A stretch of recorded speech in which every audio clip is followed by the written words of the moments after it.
За би iPhone дээр ringtone хэсэгт өөрийнхөө яг дуртай дууны хэсгийг оруулахыг үсээд нэлээд олон бичлэг аппликейшн сайт руу орж бараг 2 цагийг зарцуулж иж нөхсөн дуугаа тавьж чадлаа. Тэгээд та нартай хэдхэн минутын хугацаанд дуртай дуугаар ringtone дээр тавих бичлэгийг хэлж өгье. За эхний хэлжинд болохоор надад яг дууныхаа дуртай тэр гол хэсгийг тасалж авч утсан дээр хадгалахдад lovetik.com гэсэн сайт нэлээд олон сайт хайж үзэж хагаад яг энэ сайт бол орсон. За энэ болохоор яг нэг TikTok-оос дууныхаа линкийг нь шууд копидод оруулчих болт юм блэ. За тэгээд дуу нь гараад ирэнгүүт MP3 аудио хэсгээр даунлоад хийж утасныхаа файл буюу даунлоад хэсэгт дуугаа MP3-аар татаж авна.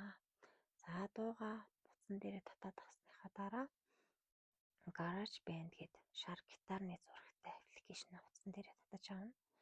За энэ аппликейшн руугаа ороод хажуу тийш нь гүйлгээд keyboard гэдэг төгөлдөр хуурны зурагтай хэсгийг сонгоно.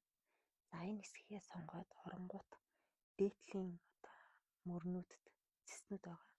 Энэ цэснээс хамгийн дээр дээдлээс хамгийн ихнээсээ 3 дахь буюу нэг юм урт дөрвөлжин цагаан өнгөтэй тэр хэсгийг ингээд сонгонгууд төгөлдөр хуурных нь хэсгүүд нь дээшээ ингээд алга болчихноо. Нэлээдээ хар хэсэгтэй болчихно. За энэ хэсэгт одоо өөрийнхөө түрүүний сонгосон хадгалсан дуугаа оруулж ирнэ гэсэн үг. За дуугаа оруулж ирэхдээ баруун гар талын дээд болонд хажуу тийшээ заасан сумны хажууд нэг голд нь бөөрөнхий байна тий. За энэ бөөрөнхий дээр дарангууд файл хэсэг тэр дээр харагдчихна. Файл дээр дарангууд одоо миний түрүүний lovetik.com гэсэн сайтаас татсан нөгөө дуу маань гараад ирчихнэ. За тэр дуун дээрээ удаан дараад хажуу тийш нь чирээд GarageBand-ийнхаа тэр хар хэсэгт дуугаа оруулчихна.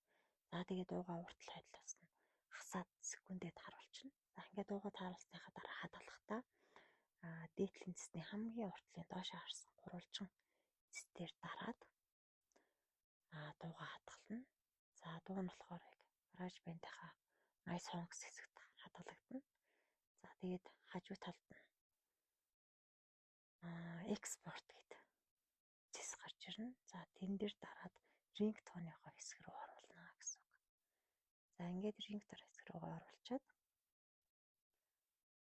утасныхаа ringtone-ыг солино. За бас сэрүүлэгний дуун дээр бас давхар ороод ирчихлээ. За амжилт.